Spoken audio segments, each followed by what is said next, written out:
Miguel Anxo Prado. ¿Qué puedo decir yo de Miguel Anxo? Primero que le doy 2 millones de gracias por estar aquí hoy, porque sé que está muy liado con los últimos retoques del montaje de su brillante película de Profundis, que todos habréis oído hablar de ella, y espero que todos vayáis al cine. Hombre, no va a ser mucho en taquilla, pero espero que todos vayáis al cine a verla. No tiene diálogos, a mí me encantan los diálogos, entonces bueno, como todavía no nos conocíamos, pues por eso... Pero tiene una música maravillosa, tiene una música que, vamos... Esa relación ou esas diferencias que pode haber entre contar unha historia pois a través da narrativa literaria ou a través da banda deseñada, pero xa postos, pois a verdade é que, bueno, como se di así vulgarmente, calenteime un pouco e dixen, bueno, por que non ir un pouco máis alá e meter no saco pois moitas outras cousas. Non quero dicir por elo que vayamos a estar aquí hasta as 12 da noite falando delo, pero meter cousas que poden ser evidentes, pois como por exemplo eso, a animación, cousas que xa poden entrar así un pouco con calzador, como é a ilustración de libros, e cousas que igual pois xa é necesario explicar un pouco máis, como é a pintura, a propia pintura. Entón, digamos que a esencia do asunto sería falar de narratividade. E que eu creo que é a clave e un pouco o fío conductor que vai, pois bueno, de unha a outra de todas estas linguaxes das que vos falei, non? Narratividade, primeiro hai dúas cousas, o discurso un pouco desordenado, pero supoño que preferides que vayamos facendo así un pouco máis vivo que non que dicta así unha conferencia máis estándar, non? Hai dúas cousas que ao ser humano lle gustan polo vivir, pero que somos auténticos devoradores de. Unha son imaxes, somos unha especie animal devoradora de imaxes. Somos ademais a única especie que quedamos engallolados ante as imaxes. O resto dos animais, evidentemente, perciben as imaxes porque teñen os máis deles sistemas de visualización, de contemplación da realidade exterior a eles, pero raramente observamos episodios de contemplación, o que nos entendemos por contemplación, máis alá da interpretación momentánea do que está acontecendo, non? Nos quedamos realmente fascinados. O exemplo seguramente máis inmediato que podemos ter é un bebé posto diante dunha televisión. Non entende nada, non sabe de que vai o asunto, pero queda absolutamente engallolado, embobado ali, poc, vendo a televisión. E outro elemento é o conto, as historias. Somos devoradores de historias. En eso tamén nos diferenciamos xa máis claramente do resto dos bichos, non? As historias é algo que tamén, desde os máis pequeniños hasta os máis vellos, bueno, hai unha querencia especial por a transmisión de historias. E, de feito, a figura do narrador, pois, bueno, está presente na cultura humana desde os seus albores, non? Aqueles que contan feitos, contan sucesións de feitos, e, bueno, ata o punto de que, dende hai moitísimo tempo, chega a profesionalizarse, non, esa figura, e, de feito, hai especialistas en contar historias.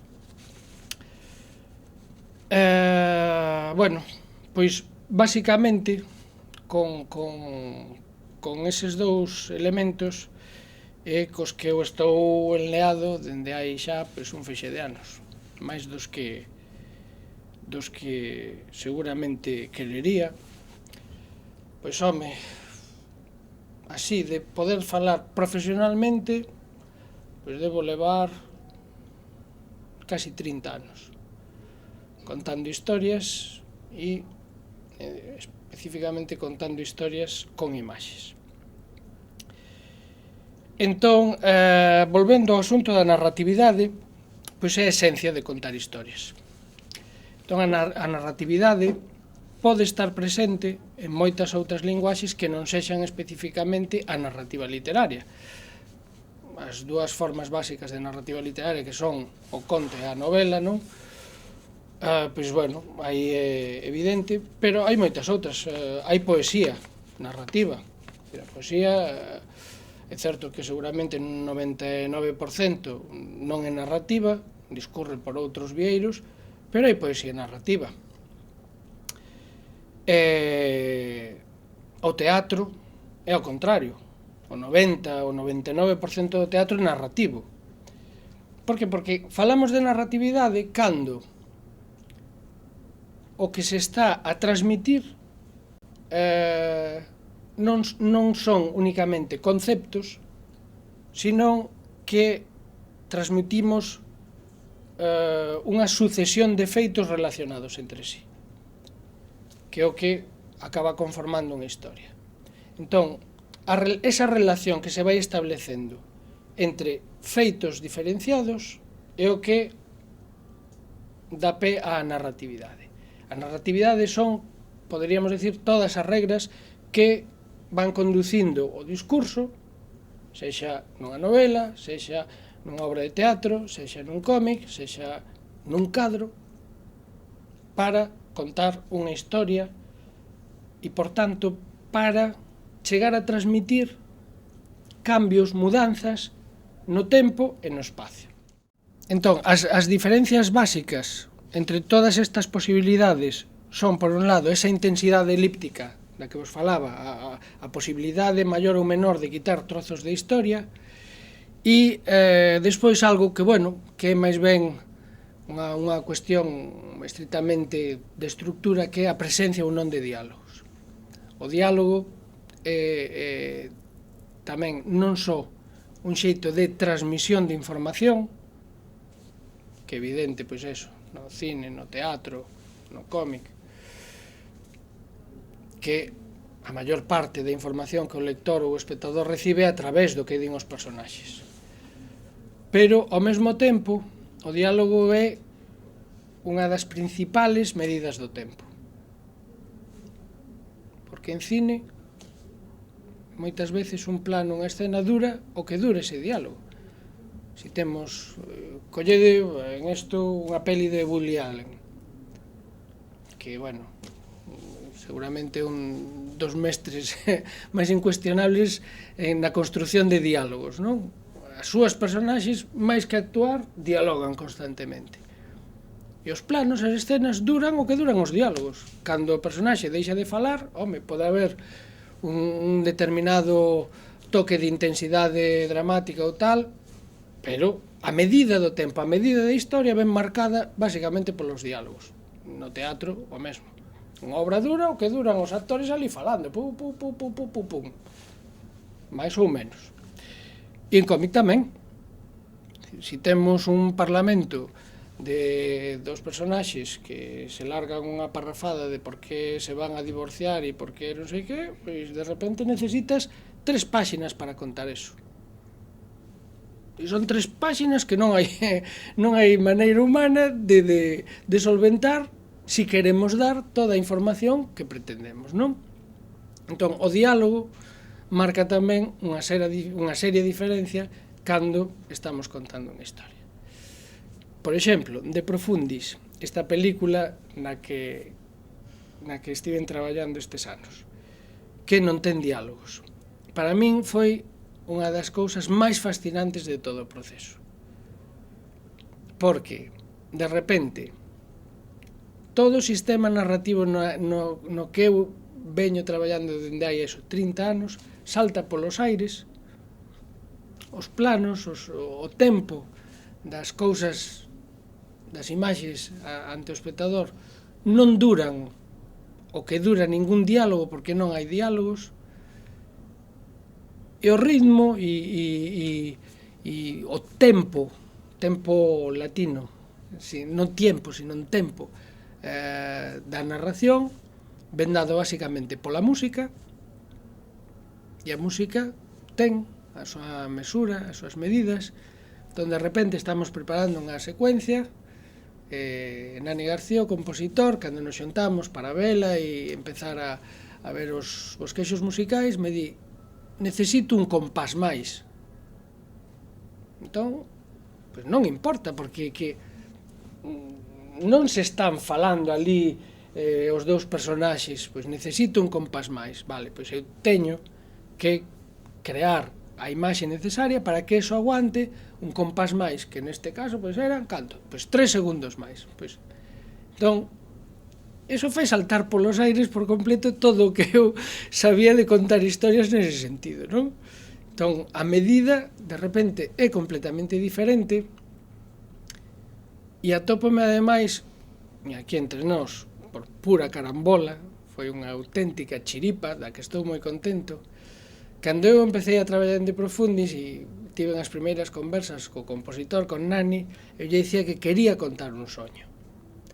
Pero non que quería contar un soño, esta idea que temos ás veces máis superficial, non, do asunto, que contar un soño é contar unha cousa desmelenada e así moi imaginativa e tal. Non.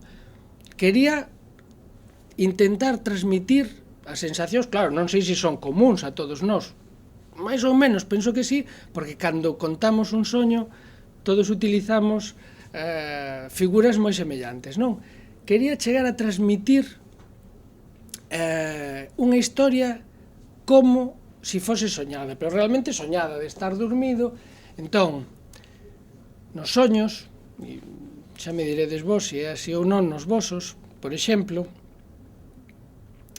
hai unha cousa no cine contemporáneo, no cine moderno, que casi un axioma, é sagrado.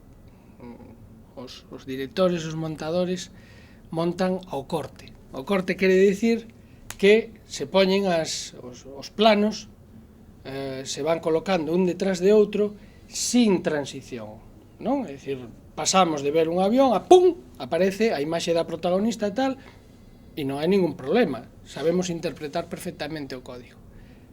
Pero un soño nunca funciona o corte. O soño sempre funciona por o que se chama fundido encadenado. É dicir, as cousas nos soños transfórmanse lentamente. Cantas veces non decimos, estaba na miña casa, e estaba, pois, que sei eu, cun amigo meu, tal, non sei que, pero de repente non era a miña casa, pero era un hospital. A ver, como isto? E realmente o sentimos así, é dicir, estamos na nosa casa, pero ao mesmo tempo é un hospital, porque a continuación estamos falando co Dr. House, e tal, e non sei. E todo eso sucede sin cortes. É un fluido. Entón, foi a primeira decisión que tomei. Montaxe por fundidos encadenados. Xa me foron a degüello uns cantos amigos talibáns, non? Non se pode facer cine por fundido encadenado.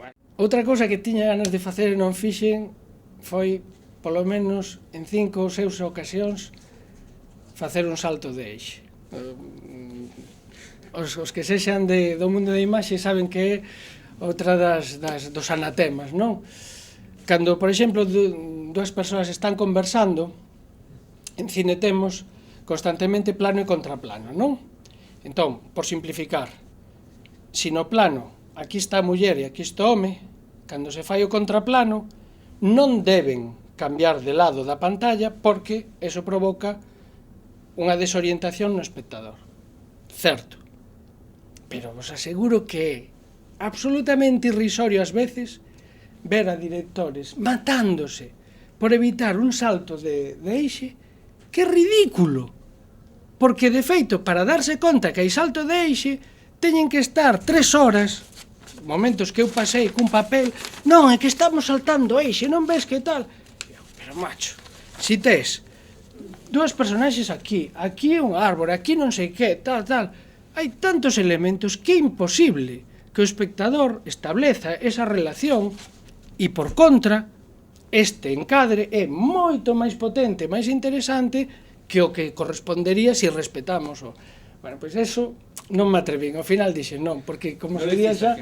Non, sería pura provocación e a verdade é que non teño vontade nin vocación de provocador a ese nivel, pois non o fixen. Pero bueno, o que iba do dos soños.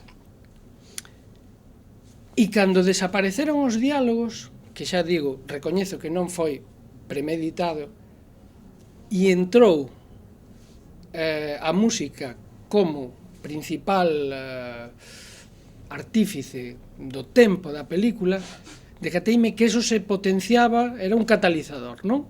Porque ao desaparecer o diálogo, esa sensación onírica quedaba moito máis patente, porque claro, as cousas duran en pantalla non o tempo que dura na realidade, que é como interpretamos sempre unha película de imaxe real ou de debuxos animados da realidade, non?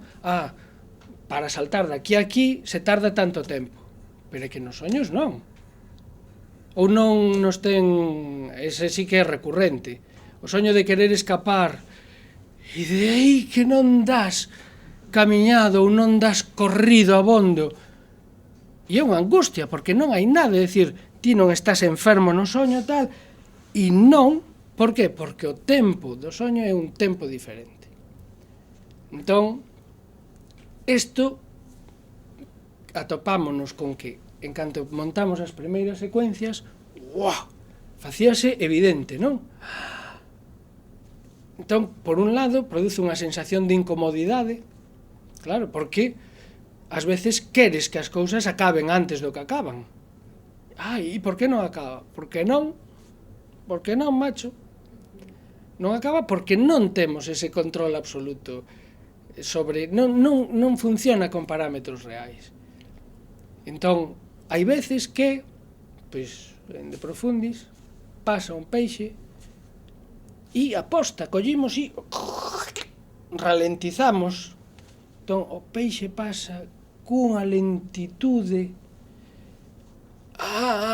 que buscada, porque queremos reter ao espectador e crearlle esa sensación que evidentemente non é unha sensación racional, non estás ali e dis agora teño que estar un pouco angustiado porque isto vai máis lento do normal. Non, pero bueno, esas son as trampas que se fan cando se manexan estes bimbios, non? Entón, faz eso para que a continuación, cando ti si queres potenciar unha sensación oposta, pois eso, hai de repente unha apertura, por exemplo, e se ve un campo, tal, e o espectador respira porque ven de estar retido e contido na silla, non? E iso foi estupendo de ver como funcionaba cando deixabas os diálogos a un lado e por tanto os tempos, xa digo, empezaban a funcionar de maneira completamente diferente. Por ejemplo, cuando ilustro, que, bueno, hasta el momento siempre han sido textos, bueno, no siempre, pero la mayor parte de las veces, el 99,9%, han sido textos ajenos, ¿no? Textos que escribían otros y que yo ilustraba. Cuando hago eso, mi postura es tremendamente respetuosa con el texto que me llega. De hecho, personalmente no comparto para nada la idea de ilustrador figura. De hecho, me molesta mucho, no comparto con mis colegas esa visión y cuando me encuentro con libros en los que se hace evidente eso, ¿no? Que el ilustrador busca su espacio y despliega toda una artillería, me parece una traición. No me parece para nada, como a veces pretende decir, bueno, es un complemento del texto. No, el texto es autónomo, es decir, en muy pocas ocasiones en la historia de la literatura ilustrada se ha dado el caso de un texto que haya sido escrito sabiendo y pensando que va a ser ilustrado. Y por tanto, en el que el escritor tiene eso ya en mente y por tanto deja espacios dónde va a poder entrar el ilustrador. Normalmente un escritor escribe su novela de literatura infantil o juvenil, o es un clásico que se adapta, tal, y por tanto cuando escribió, él metió allí todo lo que consideraba necesario.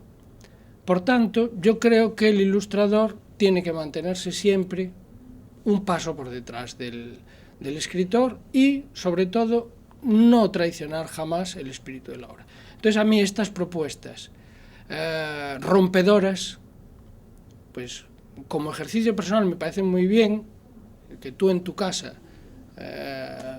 pues hagas una versión cómica, pues eso, de la Metamorfosis de Kafka, pero hacer una versión ilustrada en la que los ejes principales de esa narración, que es la angustia existencial, esa especie de tiempo cenagoso detenido en la que el protagonista va sintiendo que pierde su esencia y el entorno tal, si eso lo traicionas y lo conviertes en un ejercicio estético, en un juego barroco de imágenes tal, yo creo que estás simple y llanamente traicionando el texto. Entonces ya digo, cuando ilustro un texto soy muy cuidadoso, muy respetuoso, intento interpretar por dónde va el espíritu del texto y por tanto adaptar siempre mis imágenes a eso que me dan. Cuando hago cómic, que es todo lo contrario, en el 99,9% de las veces han sido siempre historias y textos míos, sí que parto siempre de un texto. Y ahí sí que mantengo, pues bueno, un cierto axioma que es que el cómic es básicamente narrativo. Incluso pues bueno, las historietas que podemos calificar de poéticas, en el momento en que montan en una página 4 viñetas y que algo pasa de una a otra, hay narración ya. Aunque esa narración sea poética, hay narración. Y por tanto, para mí es siempre primordial y más importante el desarrollo de la historia, de los diálogos, porque hasta ahora pues creo que solo en un par de ocasiones hice historieta muda y por tanto, ya digo, parto siempre de un texto. Y la imagen no estando supeditada, como en el caso de la ilustración, porque en ese sentido tengo línea directa con el autor de texto y puedo negociar con él, que soy yo mismo.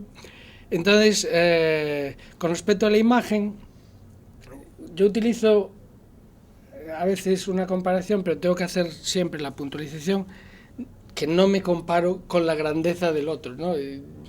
Pero digo que cuando empecé a hacer cómic, cuando me interesó hacer cómic, tenía muy claro que no me interesaba ser un Hergé y llegar a hacer un personaje y un estilo y desarrollarlo a lo largo de toda mi trayectoria, ni crear una escuela, ni nada de esto.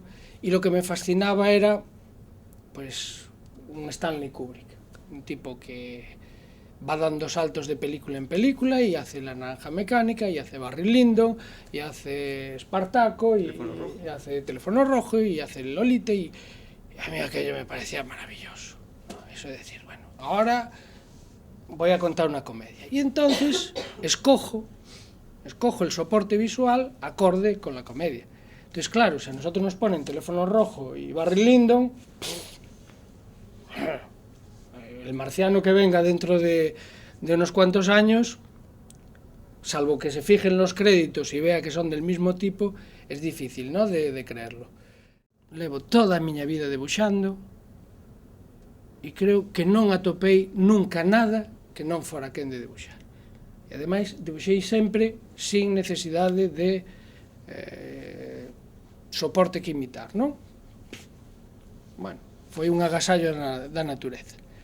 E ainda así, cando vexo algunha desas maravillas, me quedo horas mirando porque esa curviña xusto nese momento que o que fai que pareza que ese cabalo pese a ser só un trazo, porque non é unha fotografía, non é unha representación naturalista, fidedigna, fotográfica, non, é que é un trazo, é que é abstracción pura, que é o que ás veces a xente non entende. Coller unha liña e facer así, e que outro ser humano interprete que eso é un cabalo, eso é maxia, é auténtica prestidigitación. Non vos imaginades a de tempo que tardei en chamarlle profesión. Me daba vergoña. Dicir, pensar que a min me pagaban, e cada vez máis, ademais, por facer aquilo que estaría disposto a facer, pero vamos, gratis. E de feito, pois estiven 4 anos en arquitectura, e tardei en dar o paso porque decía, non, é que non é serio, non é dicir, non. Un non se pode gañar a vida, pois eso, pintando ou escribindo ou tal, non? Bueno, despois vas xa relativizando e, bueno, acabei por asumilo, non? Entón falo de profesión. Pois unha das cousas máis divertidas que para min tivo esta profesión é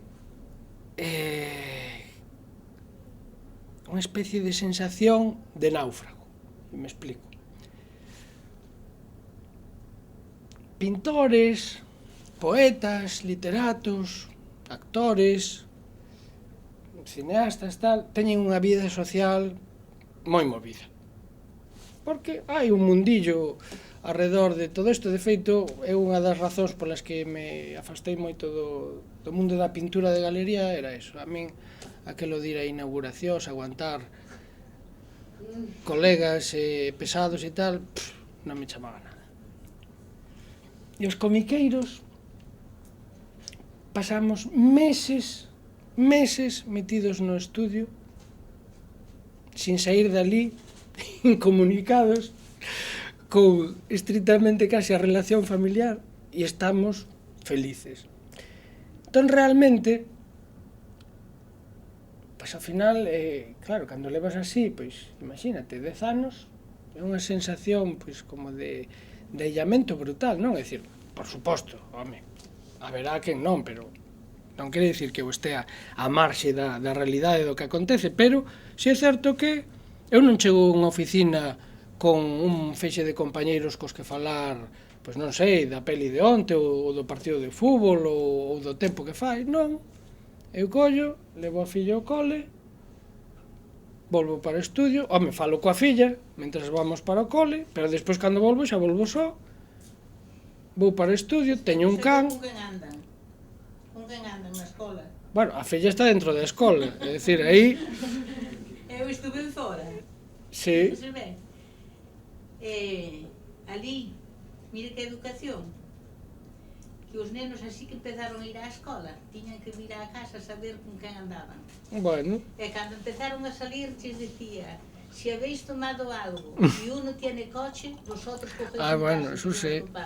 Era bonito, non? Eso sí. Que cousa que pasa.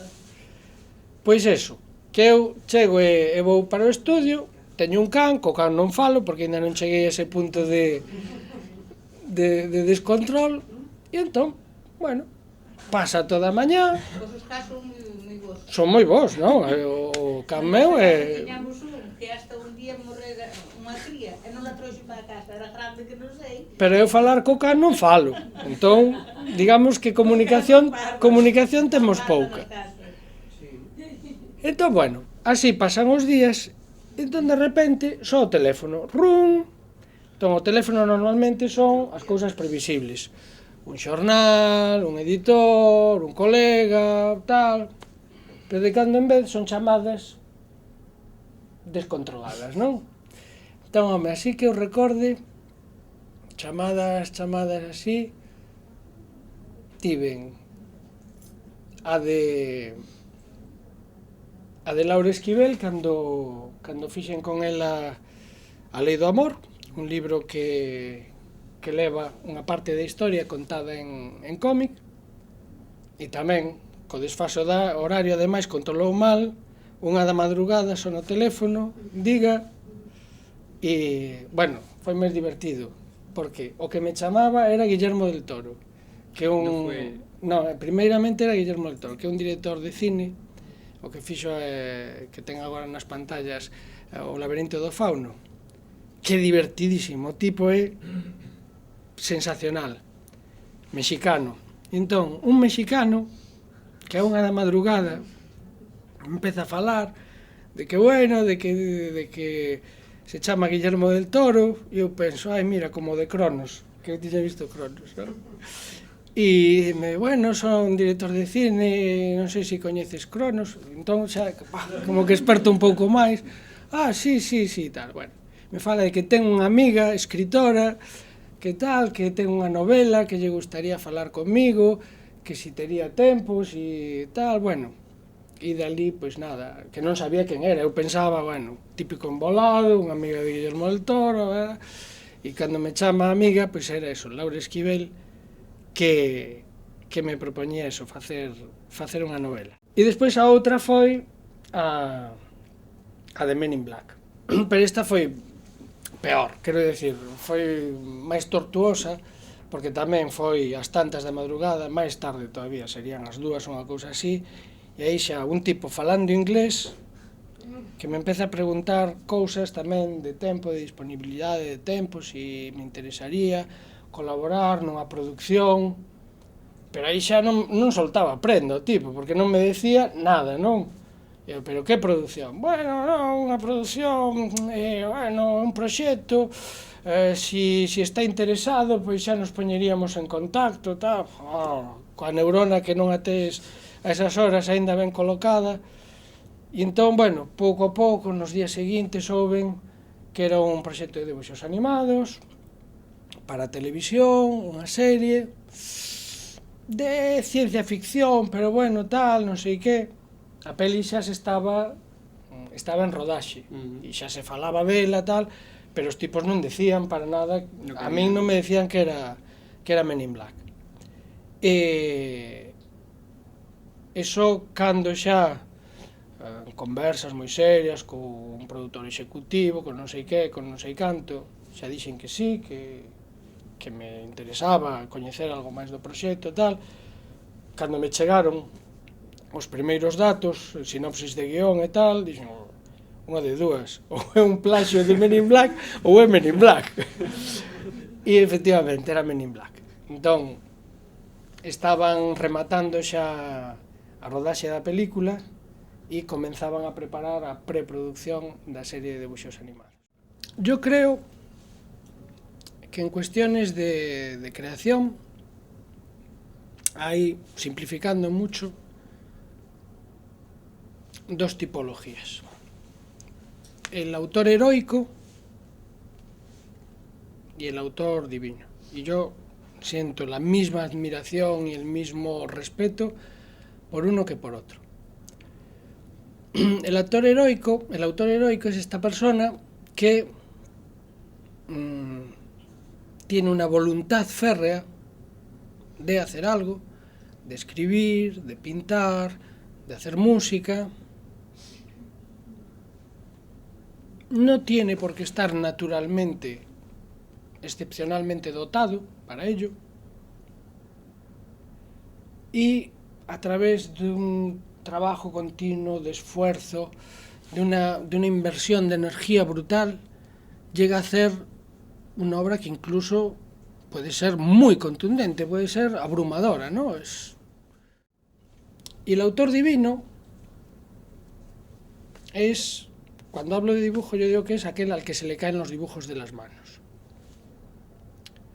Y eso es un regalo, nunca es mérito del tipo.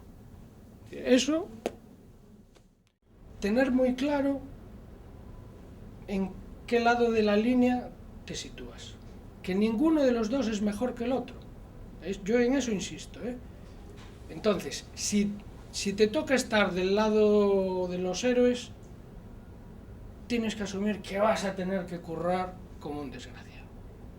Para hacer en arte algo interesante, a golpe de esfuerzo, Son horas y horas y horas. Es mucho peor ir a pescar al Gran Sol, desde luego, bajar a la mina a sacar mineral en Asturias. Eso lo tengo claro. Pero que son horas y horas y... No puede ser un autor heroico y andar por ahí de copas y haciendo la noche. De eso estoy convencido además, y pienso que en ese sentido se ha hecho un flaco favor a través del cine y de la literatura, consagrando esa figura del artista bohemio que nunca existía. Nunca existía. Todos mienten. Todos mienten. Es decir, cuando García Márquez publica un artículo diciendo que la ortografía y la gramática y tal, que es un cabrón. Es un cabrón. Porque está engañando a cientos de miles de personas que se lo están creyendo. Porque resulta que él tiene la llavecita. No sé si estudió mucha sintaxis, mucha gramática y mucha ortografía, pero construye el texto de una manera que es un auténtico encantador de serpientes. Entonces, no hagas trampas. Pues yo creo que en ese sentido es que el día no tiene más horas. Entonces, si andas de copas y de inauguraciones y haciendo vida social, pues macho, esto no es como un banco. No entras a las 8 y sales a las 3.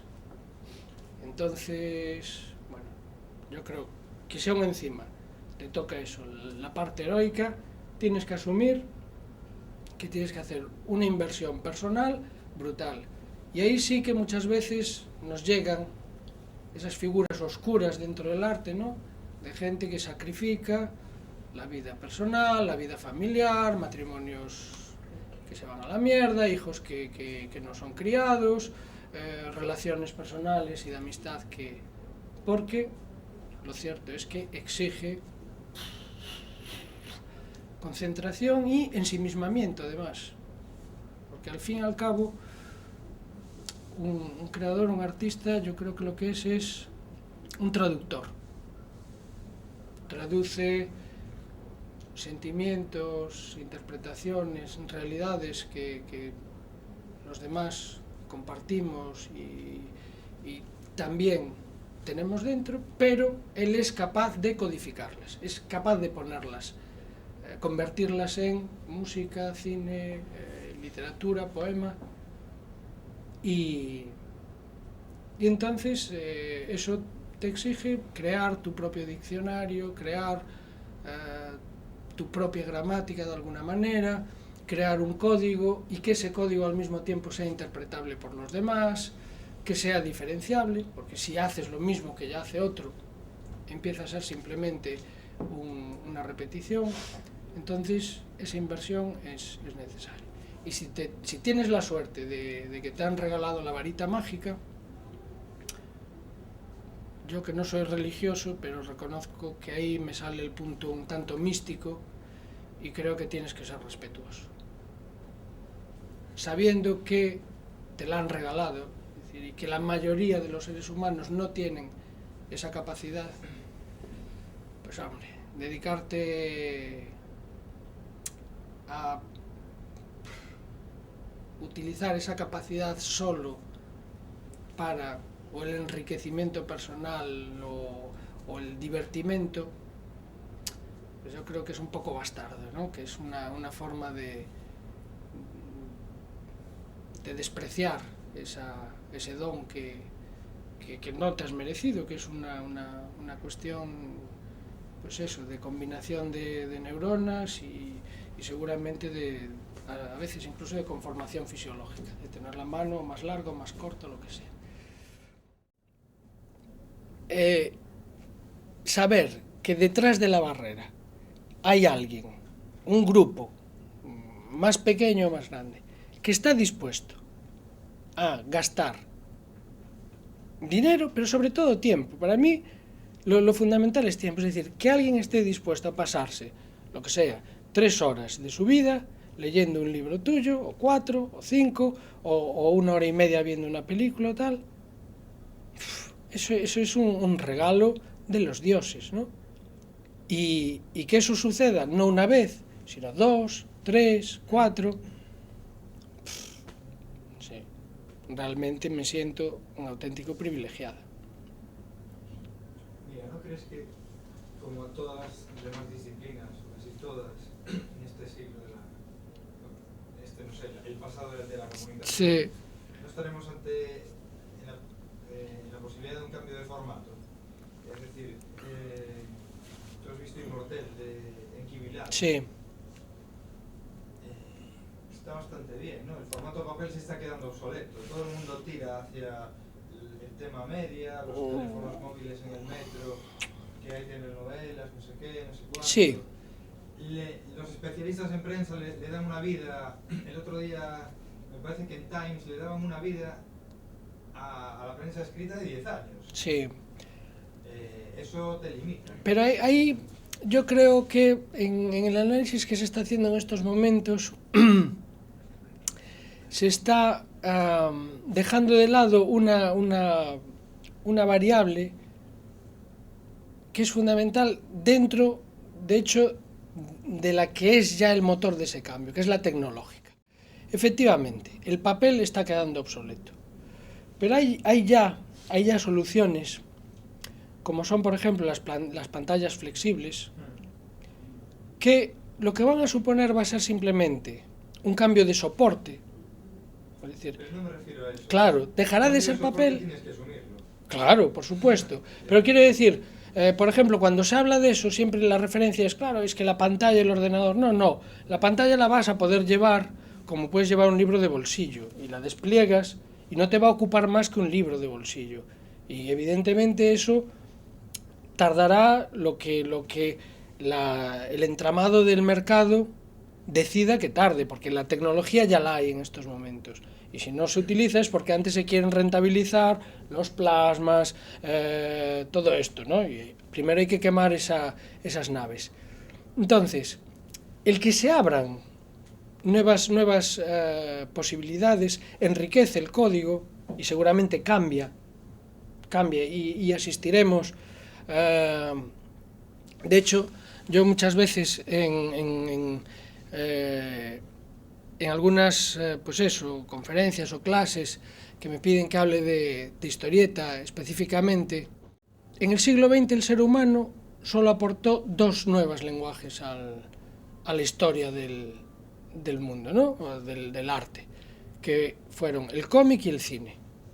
La fotografía es un lenguaje decimonónico que ya se desarrolla en el XIX y en el siglo XX, a finales del XX, aparecen los soportes digitales.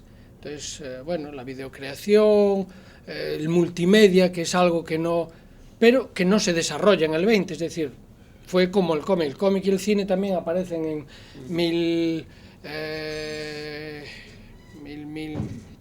lo datan en 1906 o 7, y las primeras cosas pues son de 1890 y pico, tal, ¿no? Pero claro, en realidad son lenguajes que se desarrollan en el 20. El resto, pues nada, fue un continuar una tradición secular. Y con respecto a estos otros lenguajes, son los lenguajes del 21, está claro.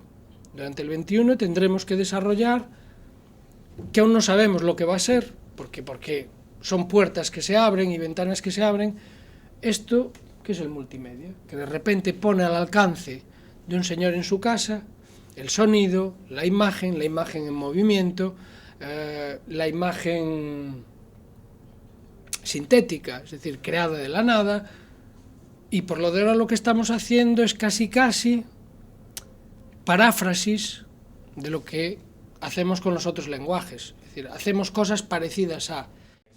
Muchísimas gracias, un aplauso para mí. Gracias a vosotros. Habló de Pablo Neruda. El 14 de febrero, es miércoles, vamos a hablar de Pablo Neruda aquí. Sí, no.